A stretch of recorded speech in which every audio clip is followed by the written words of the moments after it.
SIR పేరుతో ఓట్ల తొలగింపే లక్ష్యంగా దేశవ్యాప్తంగా కుట్ర జరుగుతోందని సిపిఐ రాష్ట్ర కార్యదర్శి ఎమ్మెల్యే కూనంనేని సాంబశివరావు ఆరోపించారు. సిపిఐ ఆధ్వర్యంలో హైదరాబాద్ హిమాయత్ నగర్లోని మగ్దుమ్ భవన్లో రౌండ్ టేబుల్ సమావేశం నిర్వహించారు. ఈ సమావేశంలో కూనంనేనితో పాటు ఎమ్మెల్సీ ఆచార్య కోదండరాం, పౌర హక్కుల నేత ఆచార్య హరగోపాల్ తదితరులు పాల్గొన్నారు. ఎస్ఐఆర్ పేరిట దేశవ్యాప్తంగా ప్రజాస్వామ్యంపై దాడి జరుగుతోందని కూనంనేని ఆరోపించారు. ఓట్ల తొలగింపే ప్రధాన అజెండాగా ఈ ప్రక్రియను అమలు చేస్తున్నారని, దీనికి సూత్రధారులు కేంద్రంలోని బీజేపీ పాలకులేనని విమర్శించారు. ప్రజాస్వామ్యానికి ఓటు అనేది ఒక ఆక్సిజన్, ఒక ప్రాణం లాంటిది. ఓటు లేకుండా ఉంటే ప్రజాస్వామ్యం మనుగడే ఉండదు.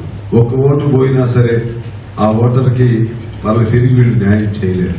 ఈ విధానం తప్పు ఉంది, సరిదిద్దుకుని అందరికి న్యాయం చేయండి అని రిప్రజెంటేషన్ అన్న చేయాలి, లేకపోతే ఒక పెద్ద యాజిటేషన్ అన్న బిల్డప్ చేస్తే చాలా అర్థమవుతాయి.